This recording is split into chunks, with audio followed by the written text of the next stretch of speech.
இன்றைக்கி நம்ம பார்க்க போகிறது பச்சை பட்டாணி சப்பாத்தி எப்படி பண்ணலாம் பார்க்கலாம். பச்சை பட்டாணி, 2 பல் பூண்டு, பச்சை மிளகா இது எல்லாத்தையும் நல்லா வேக வச்சு எடுத்து அதோட கொஞ்சம் கொத்தமல்லியும் போட்டு நம்ம அரைச்சி எடுத்து வச்சுக்கணும். 1 கப் கோதுமை மாவு, கொஞ்சம் தேவையான அளவு உப்பு. இது எல்லாத்தையும் நம்ம பிசைஞ்சு ஒரு 10 மினிட்ஸ் ஊற வச்சிடலாம். இதை எப்படி பண்ணுறதுன்னு பார்க்கலாம். இப்போ இதில் மாவு 1 கப் மாவு, தேவையான அளவு உப்பு, அப்புறம் அரைச்சி வச்சுருக்க விழுதை கொஞ்சம் கொஞ்சமாக விட்டு நம்ம சேர்த்துக்கணும்.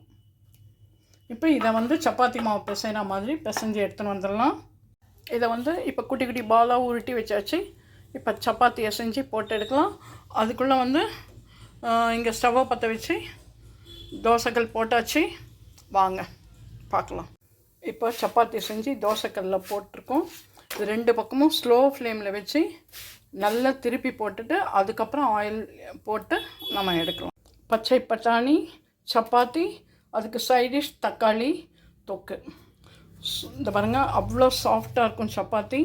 நீங்களும் உங்கள் வீட்டில் செஞ்சு பாருங்கள். இந்த சீசனில் நம்ம கிடைக்கிறத நம்ம நல்லா யூஸ் பண்ணிக்கலாம். நல்ல ஹெல்தி, உடம்புக்கும் ரொம்ப நல்லாயிருக்கும், ரொம்ப ரொம்ப டேஸ்ட்டாக இருக்கும்.